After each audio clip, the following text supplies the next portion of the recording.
Presidente Serracchiani, INSIEL inaugura la sua seconda sede a Udine, dopo Feletto adesso a Udine, all'insegna della razionalizzazione. Esatto, la sede di Feletto è di proprietà, qui siamo in affitto, però questo spostamento, lasciando la storica sede che però era anche molto costosa, ci permette un risparmio di 460.000 euro l'anno che intendiamo ovviamente rimettere all'interno della società, magari con particolare riguardo alla formazione per i dipendenti. Oggi ho anche avuto il piacere di incontrare 3 dei 15 nuovi assunti, molto giovani, che rinforzano in qualche modo il grande capitale umano che è INSIEL. Ovviamente l'obiettivo è poi trovare una sede unica, però intanto abbiamo un po' di respiro e soprattutto risparmiamo un bel po' di soldi sulle locazioni. Simone Puksic, presidente di INSIEL, dopo l'inaugurazione a Feletto Umberto, oggi tocca a Udine in via Cotonificio, all'insegna del risparmio questa inaugurazione.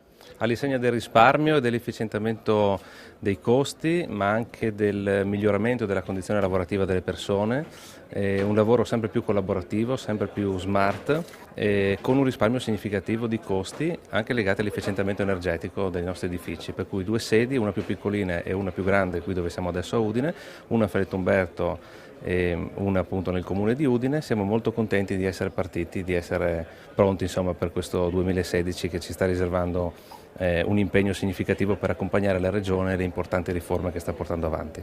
In questa sede, lei diceva, verranno accentrate delle funzioni, quali? Allora, particolarmente le funzioni quelle che riguardano i progetti, l'innovazione, le telecomunicazioni e tutti gli aspetti relativi alla sanità.